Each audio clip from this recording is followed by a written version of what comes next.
For almost 4 years, champs, the public demanded to hear from the doc regarding the Twitch suspension.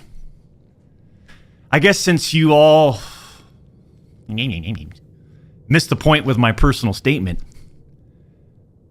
maybe it's time to tell my side of the story. Huh, champs?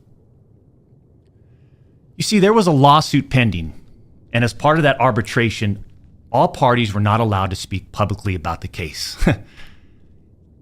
I respected those rules. My lawsuit against Twitch was eventually resolved, as you all know. But even then, as part of the settlement, all parties were still prohibited from speaking publicly about the case or the settlement. However, if one side violated that confidentiality, then the other side could respond. And again, champs, I respected all the confidential obligations. But apparently Twitch's own disgruntled employees didn't feel the need to abide by those same obligations. Cody Connors, ex-Twitch employee, wasn't even involved, leaks Twitch's reported reason. Years later, Cody, why do this? What was the point? This was settled professionally. And you, knowing how black and white the internet is, you decided, you fucking rat, to leak the reported reason Twitch banned me in 2020. I mean, for what? Cody, why? Did you not know the repercussions from spewing lies about the two-time? Did you not know the repercussions of accusing me, Cody Connors? You see, you don't know shit, and it was obvious from your tweet. You didn't have any firsthand knowledge of my dispute with Twitch. You said that I got banned from Twitch because I was sexting a minor through Whisper's messages? Do you even know what the legal definition of sexting is? I do. And yeah, I used Twitch's Whispers, but trust me, I wasn't sexting anyone. You also said the word minor, Cody. I even made sure that word was emphasized in my statement, edited, etc., just to make sure these so-called journalists would pick up on it. And boy, oh boy, did they ever, champs. When you and all these so-called journalists, Cody, fired off your tweets, did any of you consider that the Twitch user may have been over the legal age of consent at the time of the messages? You didn't. Neither did any of these journalists, and neither did Twitch at the time of the ban. You also tried to tell the world that I was trying to meet up with this user at TwitchCon, but you're wrong. Let's set the record straight. I never intended to meet this user ever. We never made plans to meet at TwitchCon or anywhere else, and in fact, we never met in person ever. Your bullshit accusations gave false courage to other former Twitch employees to make shit up as well. I suspect all of you sort of planned and coordinated this attack. These big-time publications, these journalists, these various outlets are sort of just gossip channels now, don't you think, champs? They act like they're just gossip channels now, without any real journalism and real research happening. They report on all this based on leaks from 2 former Twitch employees, one of whom was supposedly on the trust and safety team. If these anonymous sources worked on the trust and safety team at the time of my Twitch suspension in 2020, then you would hope they would tell the truth. But apparently that's just too much to ask. If these former trust and safety team members, and by the way, I know exactly who they are, actually had firsthand knowledge, then what they conveniently left out is, 1, Twitch's trust and safety team, the same employees that decided to ban me, internally admitted that the Whisper messages were not sexting. And 2, Twitch's trust and safety team, the same employees that decided to ban me, internally acknowledged that the whispers did not constitute child sexual abuse material CSAM. I'll say it again. Neither I nor the Twitch user exchanged any sexual graphic messages or images. Cody Connors and these other anonymous sources are trying to paint a picture that I was exchanging sexually explicit messages and photos with this Twitch user. That never happened. I even used the word inappropriate, purposely. And look at how it was defined by everyone, champs. Huh? Including these defaming articles. I'm sorry, but mutual bantering with inappropriate jokes taken out of context should have never led to me getting banned from Twitch in the first place. I mean, how would each of you look if all of your private DMs, your text messages, your chats were looked at, dissected, and taken out of context by someone who's deliberately trying to find something inappropriate in those words? And this is not a situation where a victim publicly accuses someone of wrongdoing. That never happened here. We're talking about allegations that Twitch made against me as a half-baked reason for justifying their actions of suspending and shutting down my channel. Allegations that Twitch made without even a legal analysis of whether the whisper messages were legal. You see, I engage with my community. I engage with other streamers. And through Twitch Whispers, I communicate with Twitch users. Conversations that consisted of a variety of playing games and gaming politics, content creation, random stuff.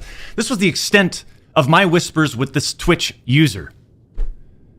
On June 21st, 2020, my ex-Twitch partner manager learns that I exchanged whispers with the Twitch user. And I say ex-partner manager because for years, this guy didn't do anything for me, my community, or my channel. For years. I'm talking no front page love. You're talking about the face of the platform, right? Literally. The face of the platform. And I know Champions Club remembers this. We got zero front page love on the website.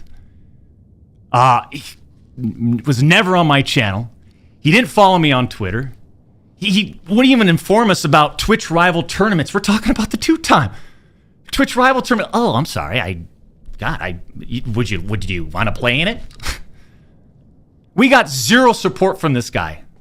And it was just so obvious that he carried a grudge against the two-time. So after we signed with Twitch in 2019, we asked for a new partner manager. And just a few months later, that ex-Twitch partner manager is directly involved with getting me banned. Coincidence?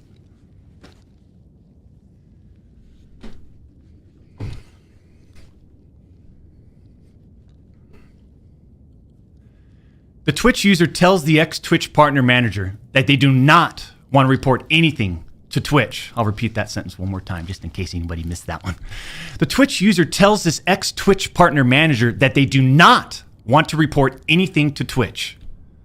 But this ex-Twitch partner manager encourages the user and even directs them to file a report directly with Twitch, even though the user told him clearly that we never physically met anywhere and that no photographs were exchanged. On June 24th, 2020, Twitch's special operations team receives and reviews the user's report. They find no issues and determine that it did not warrant any further escalation to Twitch's law enforcement response team. That would have been the end. That should have been the end. But that partner manager, oh boy, did he had it out. He had it out for the two-time. He finds out that no further action will be taken, so what does he do?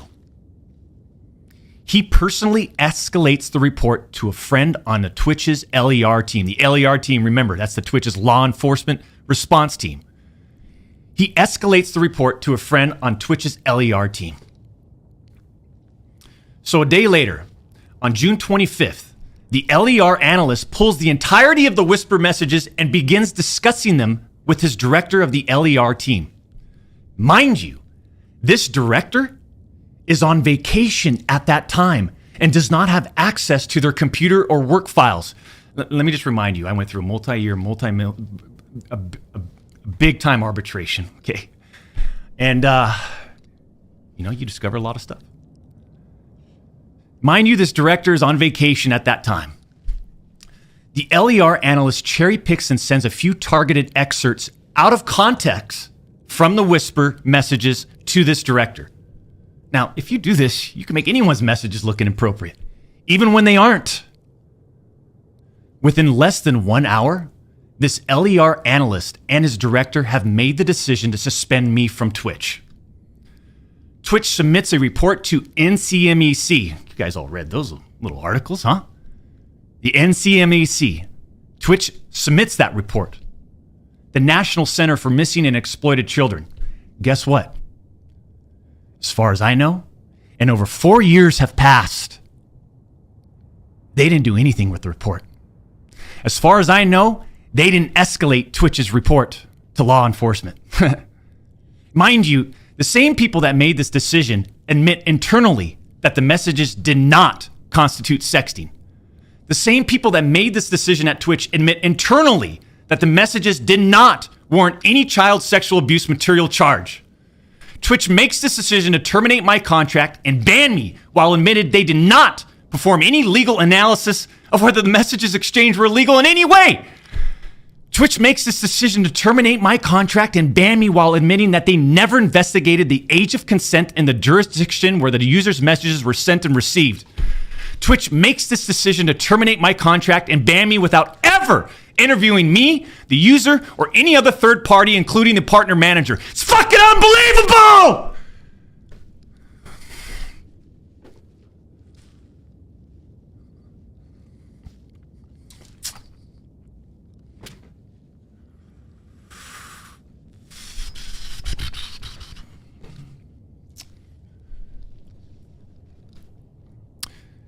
I'm not going to get into every detail regarding my legal case, but these former Twitch employees that claim to have firsthand knowledge, they just don't have a clue.